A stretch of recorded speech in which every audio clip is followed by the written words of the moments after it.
Gente, as pragas podem se tornar uma dor de cabeça para os avicultores. Os roedores e os pássaros podem consumir, espalhar ou até mesmo estragar por contaminação a ração das aves. Assim como as moscas e os cascudinhos, essas pragas interferem no bem-estar do lote e principalmente transmitem doenças. Vamos receber dicas de como evitar e como lidar com esses invasores, conversando com a zootecnista Rafaela Ramires. Bom dia, Rafaela, bem-vinda ao nosso programa. Olá, Dani, bom dia, tudo bem? É um prazer estar aqui. Bom dia para todos que estão em casa, para todos os produtores. Muito obrigada pelo convite, é um prazer e uma honra estar aqui. Rafaela, como eu citei no início, entre as pragas na avicultura estão os roedores, os cascudinhos, as moscas e até mesmo outros pássaros. E eu quero saber de você, qual a praga é o maior desafio da avicultura e por quê? Perfeito, Dani. Acho que, como você comentou, todas as pragas são importantes, né? Nós temos que cuidar de todas, mas eu diria que hoje, assim, um dos grandes desafios da avicultura é o cascudinho. Cascudinho é o nome da praga, como ela é conhecida, né? Popularmente conhecida, mas o nome dele é Alphitobius diaperinus. Ele é uma praga que também interfere não só, como você mesmo citou, no desempenho desse lote, né, no desempenho das aves, falando em índices zootécnicos como conversão, GPD, mas também porque é um impacto muito grande na sanidade, né? Então, o cascudinho ele pode disseminar e transmitir diversas doenças, né? Nós falamos muito do cascudinho para salmonela, mas tem várias outras doenças que ele pode carrear e transmitir. Então, ele é considerado uma praga muito importante, é muito importante o controle do cascudinho. A gente tem que sempre manter essa pressão de infecção causada pelo cascudinho baixa, extremamente baixa, para a gente não ter problemas e desafios ao longo de cada lote. Tá certo, tão pequenininho e tão desafiador. Desafiador, o controle é rigoroso, tem que ser muito rigoroso. Rafa, e quando falamos de moscas, em que situação elas podem se tornar uma praga? Falando de mosca, hoje já tem trabalhos, né, até científicos, que mostra que a mosca pode estar aí transmitindo, trazendo salmonela também para as granjas, né? A gente comenta muito da salmonela, que para a avicultura é um impacto muito grande.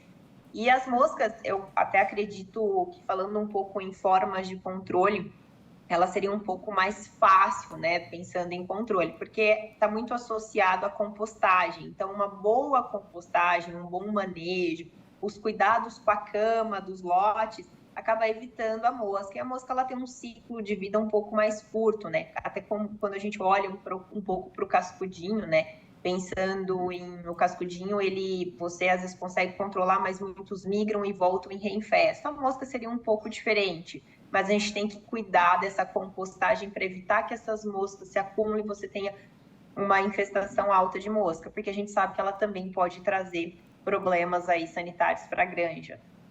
Agora, falando dos roedores, Rafa, é comum o avicultor colocar iscas no aviário, né, para evitar esse tipo de problema. Como o produtor faz para que essas iscas sejam efetivas no controle? Perfeito, Dani. Nós sabemos que o roedor também, ele é uma praga de extrema importância, também está muito associado à salmonela, né? Então, até como você mesmo comentou no início, e o controle é fundamental. Uma das preocupações que nós temos, porque nós sempre colocamos as iscas tanto dentro quanto fora do galpão. E até como as imagens mostram, é muito importante ter o porta-isca, né, que seria a proteção dessa isca, até para evitar, principalmente quando nós pensamos no aviário internamente, o contato das aves com essas iscas. Então, o porta-isca, ali como nós estamos mostrando no vídeo, a proteção, essa caixa externa, ela é muito importante. Não se deve deixar somente a isca, e sim, sempre a isca dentro do porta-isca para evitar o contato com as aves. Mas é de extrema importância, tanto interno quanto externo, e evitar o contato dessas aves com as iscas, né? Esse é um outro detalhe. Eu sempre recomendo, acredito que as empresas e fornecedores voltados a essa parte de isca sempre pode auxiliar e sempre acredito estar disponível para poder auxiliar os produtores aí, qual a melhor forma que deve ser colocado e ter esse cuidado frente a isso, né? Sempre lembrar que temos que ter o cuidado com as aves. Tá, e com relação à manutenção ou à troca das iscas, o produtor precisa se atentar ao quê, hein, Rafa? Eu acredito assim, eu não trabalho diretamente com iscas, tá, Zani? Mas eu recomendo que todos procurem os fornecedores, porque eles vão poder assim, indicar qual o melhor momento de trocar essa isca, como fazer esse cuidar de todo esse procedimento, tá? Então, essa é uma recomendação, porque eu acredito que vai variar muito de fornecedor para fornecedor com as características que tem cada isca que o produtor está utilizando na propriedade, né? Tem algumas empresas, então sempre buscar as empresas para orientação, nunca fazer uma recomendação sozinho, né? Tá, nós fizemos recentemente um programa falando sobre essa praga, o cascudinho, né, especificamente, mas vale perguntar para você, tem algum tipo de aviário que é mais comum a presença desse vetor? Sim, hoje nós, até uma realidade, falando um pouquinho, eu sempre trabalho com treinamento de cascudinho. Hoje os aviários todos eles fornecem para o cascudinho um ambiente perfeito para o desenvolvimento dele, para a proliferação dele, né? Os Dark House, ele fornece, sim, um ambiente perfeito de umidade, temperatura, para que esse cascudinho tenha um ciclo muito mais curto do que deveria. A gente sempre fala que em altas temperaturas o cascudinho ele vai ter um ciclo em torno de 30 dias. E isso é muito rápido quando a gente pensa pelo ciclo do frango, né?